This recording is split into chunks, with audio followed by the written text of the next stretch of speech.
But it is good to be back with you. And as Josiah said, tonight we are wrapping up this series called Stressed Out, and we'll kind of give an overview, some concluding remarks. And I'm really excited about the panel discussion that we'll have to try and dig deeper into some of these practical questions, whether stress and anxiety and depression is a huge issue in your life. It most likely is. If it's not in yours, then in a close friend or loved one as well. And this is a common thing. And so hopefully tonight you'll leave not only with a reminder of what the Bible says, but some new tools and disciplines, some hopefully fresh reminders to you as we live in a stress and anxiety-filled world. So where we've been the last month or so, we started off the series just talking about the world that we live in being so busy. And that life is so busy all the time. And we talked about the lie that we can buy into really easily, that busyness equals significance. That busyness equals significance. And that if we're doing something, then that must mean our lives are significant. And we talked about how so often our lives are just filled with stuff, but it's not actually significant things at all. And the hours we spend on our screens and wasting time are not actually significant, life-giving things to us. So we talked about the values that we have and if we're living into those values. After that, we talked about the value of finding rest. That's the sermon, if you remember, I told you, take a nap during the sermon because you're putting it to immediate application. Not tonight, that was a month ago, you missed it. Sorry, all right? And we talked about how rest and having and setting limits in your life is not a weakness, but it's a sign of strength. And we looked out from the foundation of the world that God created in 6 days and then not needing to, but He modeling for us on the seventh day decided to rest. And then how we need to get off this idea as people that we have to do everything and we can never take a break, but it's healthy for us and it's spiritually healthy for us just to sometimes hit the pause button and to relax and to refresh. Pastor Kirk preached on anxiety and how anxiety can overwhelm and can be such a prominent thing in our life, but how we can continue to encounter God in our anxiety and to find His presence amidst the tumult of life. 2 weeks ago, Pastor Eric talked about depression. We looked at Psalm chapter 42 and where the psalmist just seems to have entered into a dark pit and he can't find God. And Eric charged us with these songs to sing to ourselves in the midst of crippling darkness and depression, and that even there God speaks to us. And then last week, Justin talked about how we can find peace and perspective in this crazy world. And how that Philippians 4, where it says, the peace that surpasses all understanding will guard our hearts in Christ Jesus. And how amidst the craziness of this world, what we need is some perspective. And when we find that, it gives us peace in Jesus, no matter the circumstances of our lives. And so as we think through kind of where we've been, and I just wanted to give us just 3 kind of concluding thoughts for me as I was thinking of this idea, and I've been able, by the way, if you missed any of the messages, I missed like half of them, so if you missed any of the messages, you can listen to all those on our website as well as on YouTube. They're there, and I would encourage you to listen to each and every one of them. But as I thought about tonight, just to wrap up, to give us some concluding thoughts on this whole idea that we've been looking at for the last 6 weeks on living in such a stress-filled world that so many of us have anxiety and depression and all these different things. 3 concluding thoughts for us. The first concluding thought and reminder for us tonight is just this. Just a reminder that your salvation before God does not depend on your performance. Your salvation does not depend on your performance. And so much of our lives, if we live our lives not sure on where we stand before God, could be a never-ending cycle of anxiety and pressure. I've been a pastor here for nearly 12 years, and it's such a common thing that when people are struggling with not knowing if they've done enough or where they stand with God, there's just an oppression, a weight, an anxiety on their lives because they ask me this question, well, have I done enough? How do I know, have I done enough? And I just want to remind us tonight that your salvation is not dependent on what you have done. Ephesians chapter 2, verses 8 and 9 reminds us of this. It says, "For by grace you have been saved through faith." Grace is something that is undeserved. It's given to someone who doesn't deserve it. "And this is not your own doing, but it is the gift of God, not a result of works, so that no one may boast." See, the foundational identity of a believer, if you're a Christian tonight, the foundational identity of a believer is that you are a child of God. You are a child of God. And just like the family you were born into, you didn't pick them, you got stuck with them. And some of you are like, yeah, I did. Yeah, I did. I got stuck with them. And guess what? You can't do anything to get out of that family. You're stuck with them for the rest of your life. That metaphor speaks so powerfully of security to us. It should, because that's the metaphor that we should identify to God, that He is our Father and we are His sons and daughters. And just as a parent's love, a good parent's love is unconditional to their children no matter what they do, the perfect Father's love towards us is unconditional no matter what you do. So we live in a world with a lot of stress and anxiety, but if you have placed your faith in Jesus tonight for salvation, I just want to remind you, you don't have to worry about if you've done enough before God. You don't have to worry about where you stand. A lot of things in life are uncertain, but for those who have placed their faith in Jesus, their salvation is not one of them. You stand secure before God because of what Jesus has done, not because of anything that you have done. So our salvation is not dependent on our performance. The second reminder for us tonight is that our salvation does not depend on our feelings. Our salvation does not depend on our feelings. How many of you have ever said a comment like this? I feel so close to God right now, or I can feel the Holy Spirit working in my life. I've said something like that. How many of you have ever said something like that? Lots of us have said things like that. And maybe we've had a retreat season, or we've just had a time where we've really felt the presence and the power of God, and we say we can feel so close to God. How many of you ever said something like this? I feel so spiritually dry. I feel like I am unable to feel God's presence in my life. I've said that. I know I've been there too. The question that I want to ask you tonight is, in the moment where I felt close to God and where I couldn't feel God's presence, had my relationship with God changed at all? Had my salvation changed? Had my status before Him changed? No, it hadn't. See, emotions are an important part of what it means to be human, but we are more than our emotions. We are more than our emotions. And when we don't feel the presence of God, when we don't feel the love of God, it's an important reminder for us to ask ourselves this question: does our faith dictate our feelings, or do our feelings dictate our faith? Does our faith dictate our feelings, or do our feelings dictate our faith? I was reading an article this week that I loved, and it was talking about how it's not wise as Christians to live life revolving just around our feelings. And I love their biggest point, which I was like, oh, that's so good. Why you shouldn't do this way is this: you can't trust your feelings. You can't trust your feelings. How many of you have ever felt really strongly about one thing and like a month later felt totally the opposite? I felt that way. You can't trust your own feelings. They swing back and forth. They're not always consistent. They're not always there. You can't trust your own feelings, so why would you trust that your relationship with God is affected only by how you feel? They're constantly changing.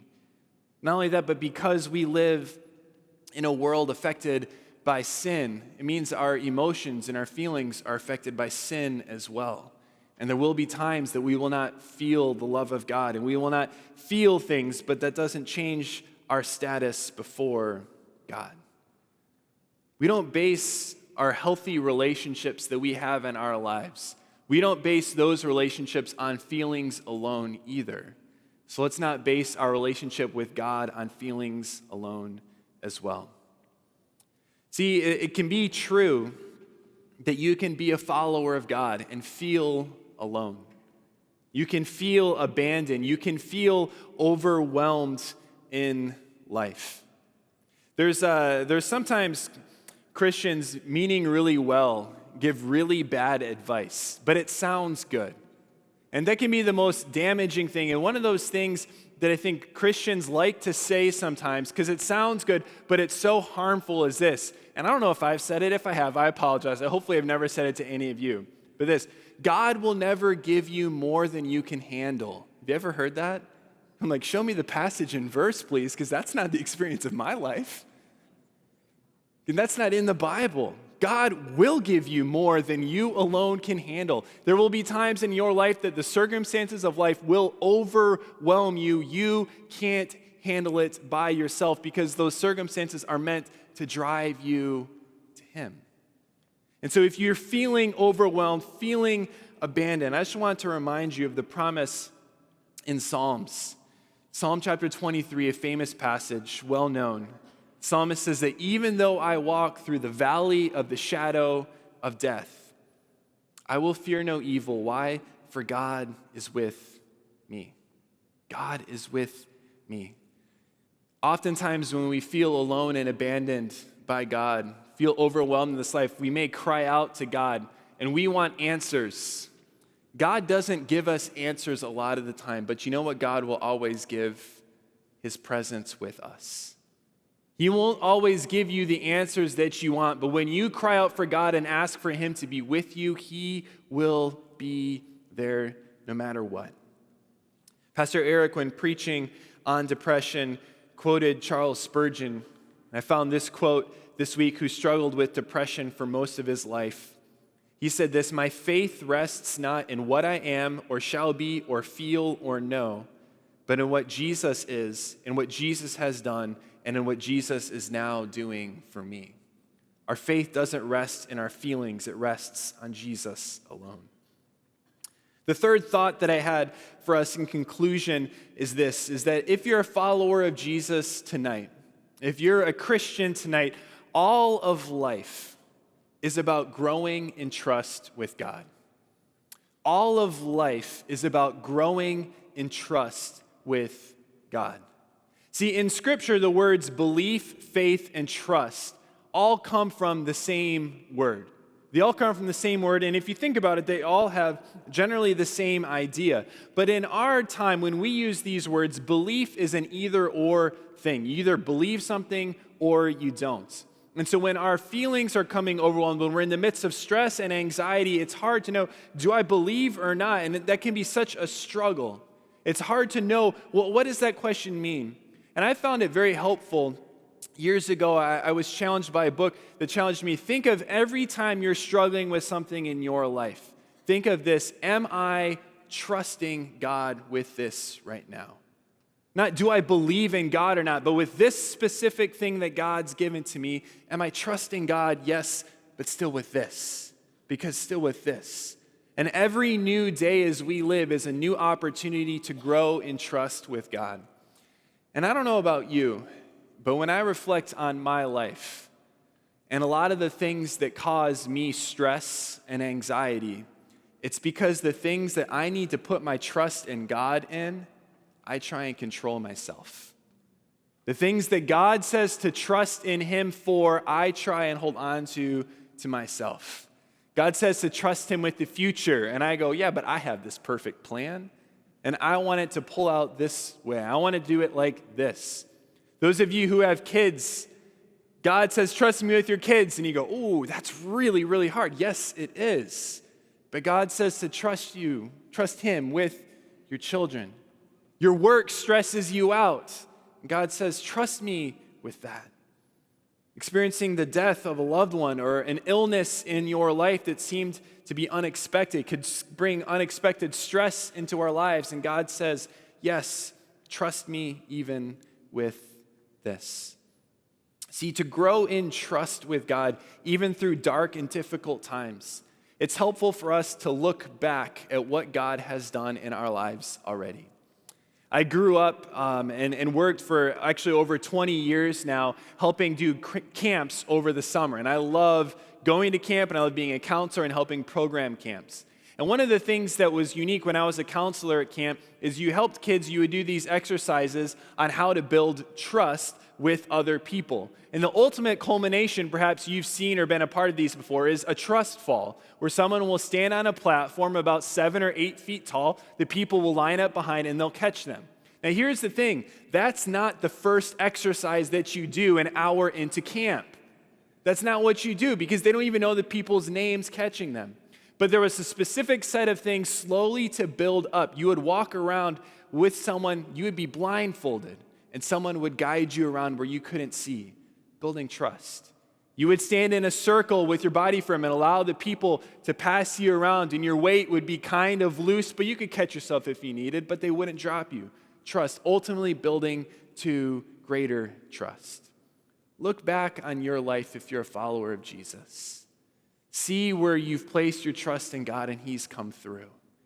And know that all of life is just growing and growing in this trust that we have. Our salvation doesn't depend on what we've done, what we feel. And for those of us who are followers of Jesus Christ, that's what all of life is continuing in every circumstance that God gives us to trust in Him again and anew. God, we thank you for your word. We thank you that you are a God who is with us in and through every difficulty and storm of life. We now pray as we have the panel discussion that you would guide and bless this time, and may it be profitable, may it be helpful for all of us who are here tonight. We pray all this in Jesus' name. Amen. Amen. Well, I would like to invite our panelists to come on up. Of this too. I think I'm on here now. Hey, there I am. All right, so go ahead, guys. Grab a seat. So we did this, if you were here this fall, we did a series on death, and we did a panel discussion, and we just heard so much good feedback and was so helpful that we thought, hey, let's do it again. And I, by no means, am an expert when it comes to these things, but I have a panel of experts. So that's just as good. All right, so sitting next to me is Jocelyn Carter. Jocelyn is a professor of psychology at DePaul University. Melody Knapp, who is on our panel in the fall, is a licensed professional counselor, and Kirk is a pastor at Moody Church, and that gives him all the qualifications he needs, right? And also a professor at Moody Bible Institute for many years. So the first question for you guys tonight, and anyone who wants, feel free. I think you guys get to share a mic. Jocelyn, I think you have one next to you there, is why is stress so prevalent and common in our world today?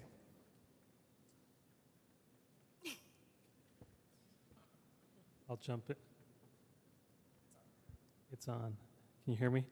I think you touched on this in the intro because it's cool. Busy is cool. Busy makes you feel significant, and we at our base level want to feel significant. And so when people ask me, what have you been doing? I want them to know that I'm busy and I feel significant. I think beyond that, technology and devices, and I think it gives the illusion of rest, but yeah, we're watching TV or on a phone or a tablet, it's not restful. And so even when we're thinking that we're resting, we're not. So I think those things contribute. I think we tend to drive by adrenaline, and so adrenaline is both negative and positive. We are motivated by stress, but sometimes when we don't manage our stress very well, it can be very overwhelming and unmanageable. And also, we don't know how to regulate ourselves. We don't try to attain regulation on a consistent basis. Yeah, and I think I would add there that that stress can be a good thing. So if you are an organism, which we're special organisms, but when we're exposed to stress, that gives us an opportunity to grow. When stress is a problem is when it's sort of beyond what our capacity is to handle in that particular moment, and there's a lot of uncertainty about things that are coming up that are new, maybe previous generations haven't had to deal with, or they've dealt with them with different sources of support or like fallback. And so as we don't have that support to fall back on, the amount of stress that we're experiencing can be harmful in a different way than maybe it has in years past. It's helpful. How does stress and anxiety, or anything more low level, but just affect all of our lives, right? Sometimes we might be to think, well, that's work stress, that's home stress. But how does living a life constantly with these things, if we're not dealing with them in healthy ways, how does that affect all of our lives? I mean, physically, it does affect our whole being. GI problems, sleeping patterns tends to erupt, our eating habits. Also, we get headaches and migraines, and our sensations also is being affected. We get numbed or a tingling feeling. So that's the physical part. But also the mental part is that we tend to ruminate. When we worry, we ruminate, we replay those thoughts over and over again. We tend to suppress our emotions and avoid those emotions, which then intensifies the things that you're experiencing. So it doesn't really remove the problem, it just intensifies it. So those are the two.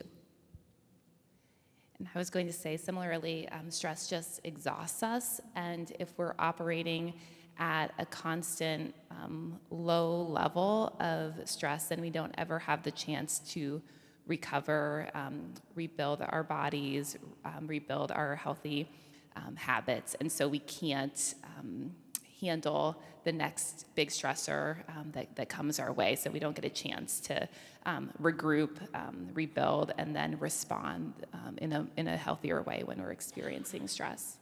And also spiritual, I think you touched upon this, Michael, best, that when we do feel negatively, we do tend to doubt who God is, what we believe is true. We tend to question whether we are loved by God. So those things are very prevalent when we do have a high level of stress or anxiety or depression. Kirk, any other spiritual things that you can think of that often can draw interest to being stressed in all sorts of other areas of life? I think it just it testifies to how we're created, right? We're so interconnected, and gray hair is connected to GI stuff. To, just there's physical manifestations that come through in maybe body language and communication, and nonverbals, and so I think there's a whole lot of that, or in the mind, right? Mind renewal and trying to have correct thoughts. It's hard to do that when you're stressed out, and all this, the series kind of brings to the surface the idea of all these things cloud our perception of God, of self, of others, and our orientation in the world. And I think it's like a fog in our spiritual life that can hijack things. Yeah, I remember I shared in the message that we did on rest how D.A. Carson, who's one of the most prominent theologians in the world, did a lecture on spiritual doubt, and one of his main reasons for spiritual doubt was a lack of sleep, and how doubt comes with lack of sleep, which is a result of stress and other things. I just thought that was so fascinating. It's amazing how interconnected we are, that God has created us. So what are some tools or disciplines, practical things that if someone's like, man, my life is filled with stress, I don't think I should kick my kids out of the house, they're 3, so that's not gonna work, right? Like, I can't just quit my job and go on vacation for the rest of my life. So what are some tools, some disciplines that a person living in Chicago, busy, maybe married, maybe kid, but whatever, can institute into their life even the next week that would help them with some of the stress and anxiety that they experience? What I usually encourage my clients is to relax your body, to activate the parasympathetic nervous system, which is the calming aspect of your nervous system. Because when that's not calm, you can't think properly. You can't renew your mind with God's truth. You can't remember the experience that you have with God and how He built that testimony in your life. And so first is how do you calm your body? How do you rest? How do you sit down? And so that's what I would do first. And then second, once you're calmed down, is to really reflect on God's truth and to restructure your experience of God's sovereignty in your life. For me, one of the biggest things that I work with children and adolescents and parents with is figuring out when they're feeling overwhelmed with stress, what kind of stress it is, if it's controllable or uncontrollable stress. And one of the things I really like people to do is match their coping strategy for the kind of stress that it is. So if something is controllable, then you, and as Christians, we know ultimately God is sovereign and in control, but there might be particular things that happen that we could directly address by having a different problem-solving approach or getting help or expertise in that.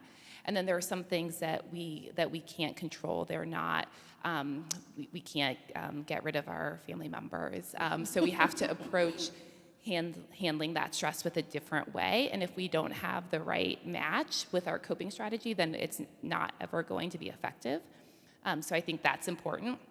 I think noticing what those stressors are. So like we've been talking about, if it's constant, then you might not even be aware that it's occurring to you. So when people go through big life events like a divorce or a death, then it's very easy to say, okay, I'm feeling stressed, but you might just have this low level that you're like, I don't really know what's actually going on. So I think paying attention. And then one of the things that goes to Michael's point earlier is about keeping track of gratitude and focusing on the positive. So not to minimize or deny the very real, very hard, sometimes traumatic circumstances that people find themselves in, but not focusing 100% on those things and reminding yourself of all of the good that there is and the times where God has allowed you to come through these things. I think there's basic things that maybe we're aware of, breathing exercises, exercise in general, affecting dopamine levels and just bodily functions that can be helpful. I think maybe addressing what Jocelyn said, knowing the type of stress and coupling that with the type of rest needed, right? So how you may feel unstressed or de-stressed through that. Is it walking in nature? Is it reading? Is it, what's going to bring about? Is it talking to a friend? Finding ways, it may just be helpful, everyday habits that can bring a sense of perspective and gratitude or focus on God. And the center of God being at the center of our lives is key. And I think, understanding what rest looks like, I think is a critical piece of this. Also, I want to add some practical information is that we need to be careful in what we listen to, the lyrics that we listen to, because those lyrics could also reinforce your anxiety or your depression. What you watch is also important. That could also reinforce the interpretation of your core beliefs. So if you have a negative core beliefs, then that's something that we need to be aware too, is to be careful in what we watch. Jocelyn, could you give us an example of controllable? So I think we understand the non-controllable stress, right? But can you give us an example, maybe one or two? I'm just wondering what that category is. It sounds helpful, but if you could maybe put a little more flesh on that for us. Sure, and I'll use an example from the adolescent world because that's the world that I live in, but in many ways, but specifically in my work too. So a controllable stressor would be an example of that would be getting a poor grade on a test, right? So that presumably is something that if you spent more time studying, if you reached out to the teacher for more assistance, if you made a better study plan, then you would be able to be more successful the next time that you took the test. So it can be gathering more information, something that you're doing that's actually causing the problem. So test scores or school performance are a good example of that. No, that's helpful. Melody, you said a phrase which I'd never heard before. I love it. Restructuring your view of God's sovereignty.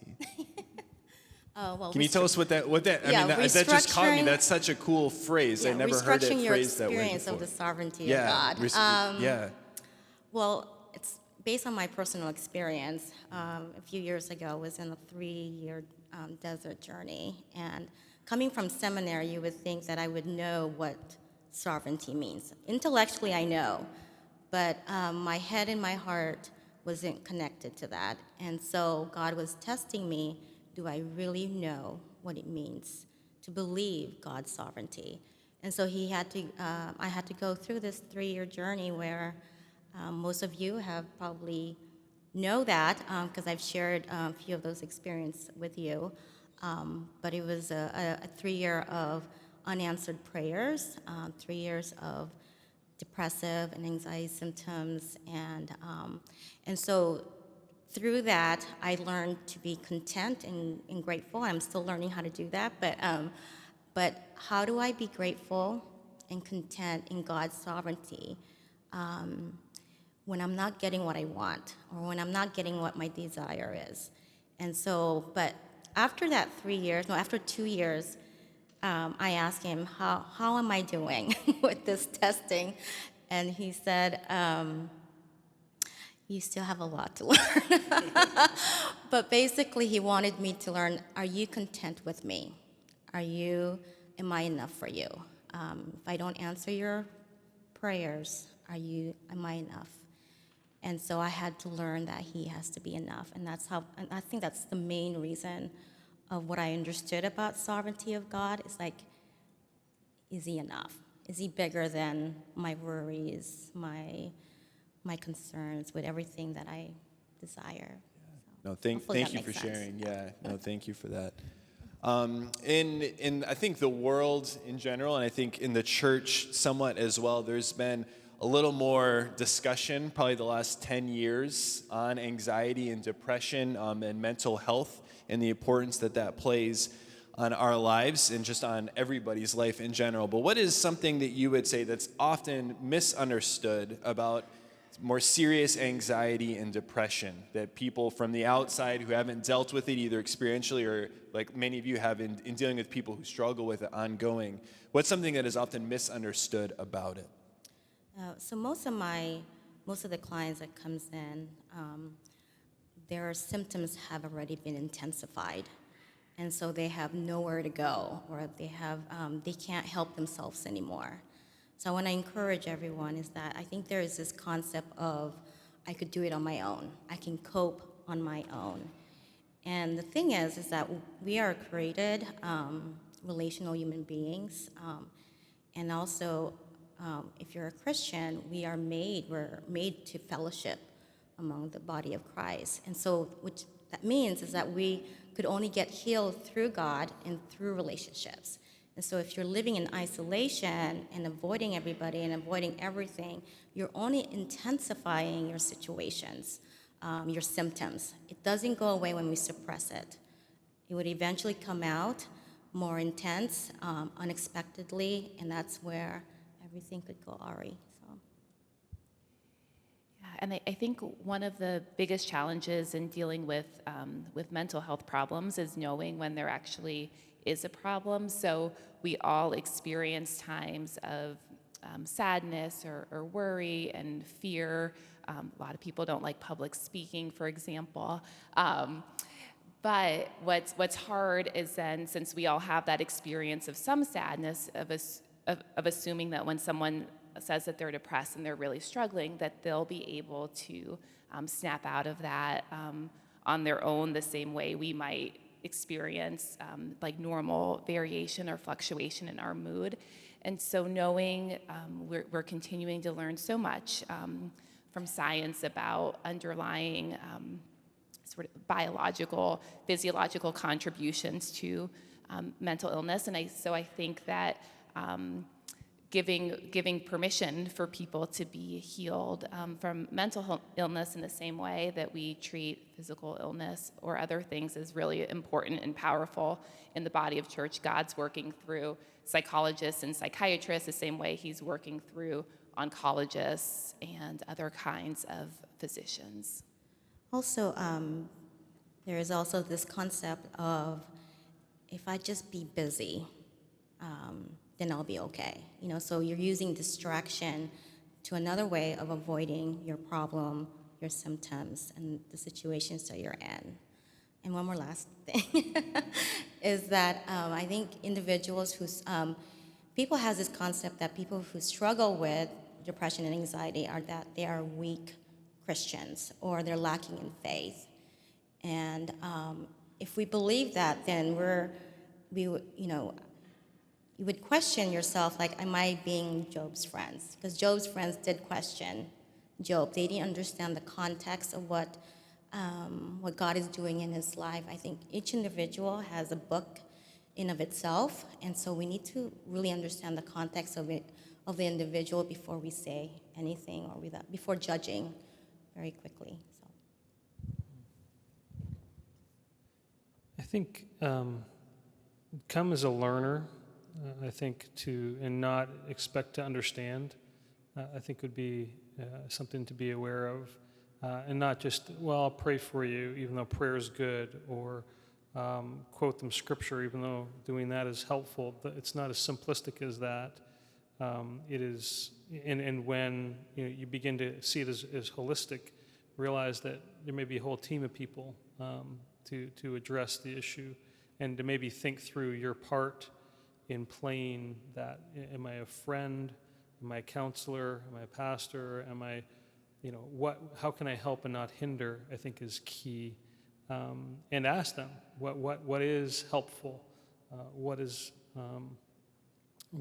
not helpful, because I'm sure they could list off a bunch of things, those who struggle with it.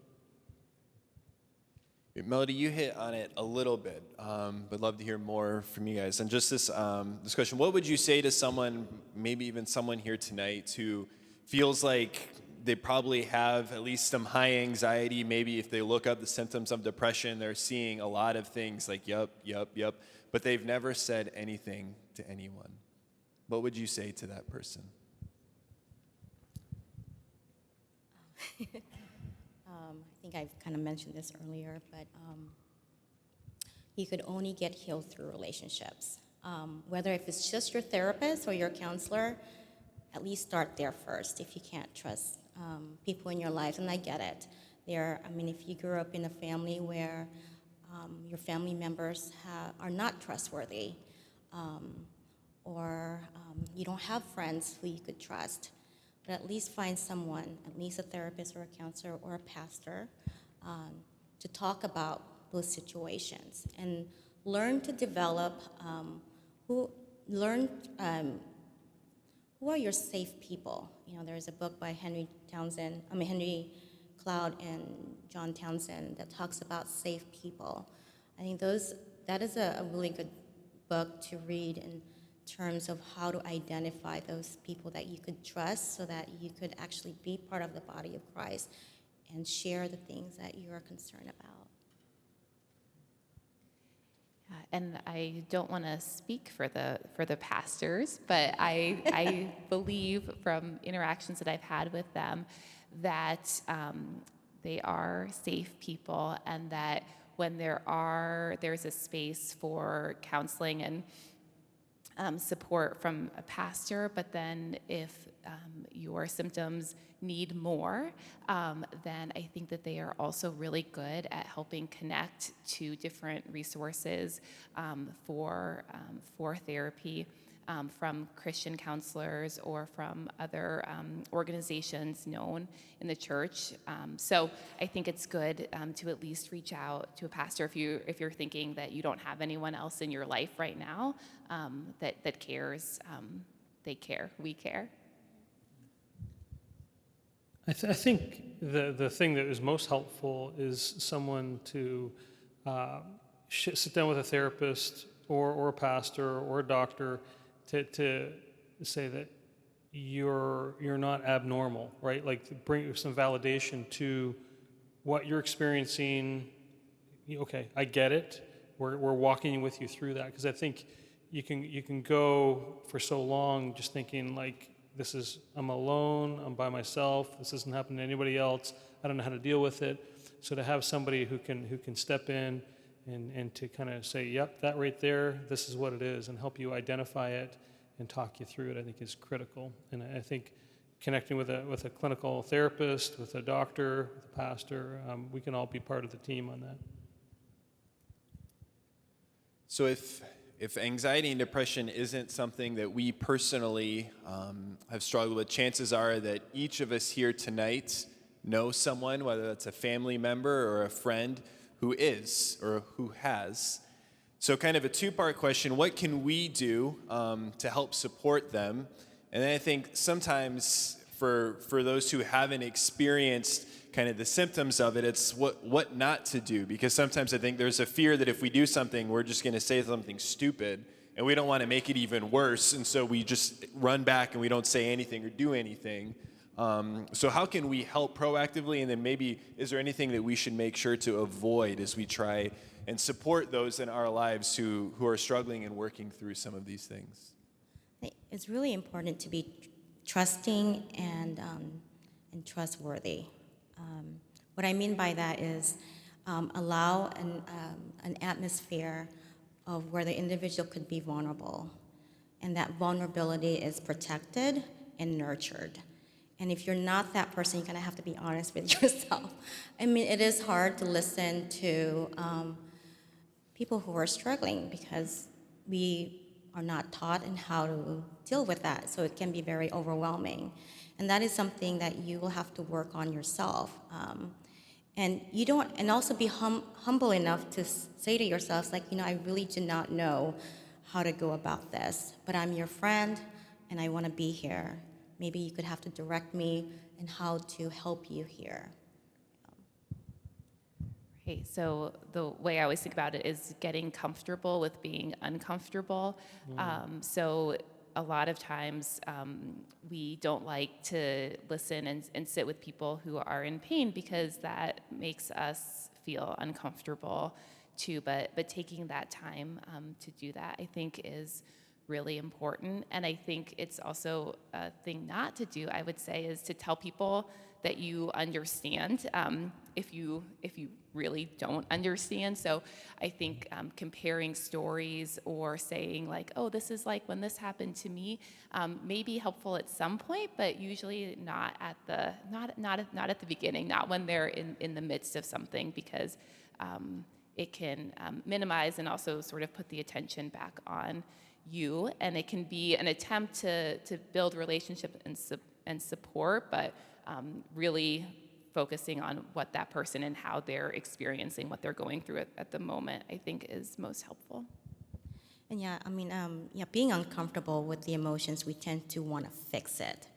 And so we need to delay on fixing the problem, and also, because it doesn't help, right? And also, we need to listen to the story of that person. Each individual has a story that God is creating, and think of it as each individual has a book in itself, And so it's really important to actively listen before and understanding and validating that person. I think to come with the realistic expectation that things may not get better real quick, or they may get better for a bit and then they take a turn for the worst, right? So to be willing to walk with that person through it, whatever path God has them to, and as you walk with them, to be learning how to be a help. Because I guarantee you, if you're in it with them for the long haul, you're going to be making some stumbles, you're going to step on toes, you're going to say the wrong thing, but learn from those mistakes, love them through it, develop that trusted relationship. And ultimately, both of you, or all parties involved, you're growing in your walk with the Lord through this issue that again, God in His sovereignty is allowing you to experience. Yeah, it is. It's at the same time difficult to help, but it's a privilege to help, right? And I think maintaining that perspective, sometimes we view people as problems, right? Like, oh no, here they come again. Oh no, the phone's ringing, and you're like, oh, this is going to be a long conversation, right? And it's to remind ourselves that the people aren't problems, right? That they're real people and they have real issues. Yeah, and it's really important to also to know your boundaries. What can you handle and what you can't not handle, and so and be humble enough to say that in a respectful way, of course. But yeah. Anything else you would like to share with us on these things? They've given us all their wisdom. Can we give them a round of applause? Just tell them thank you guys.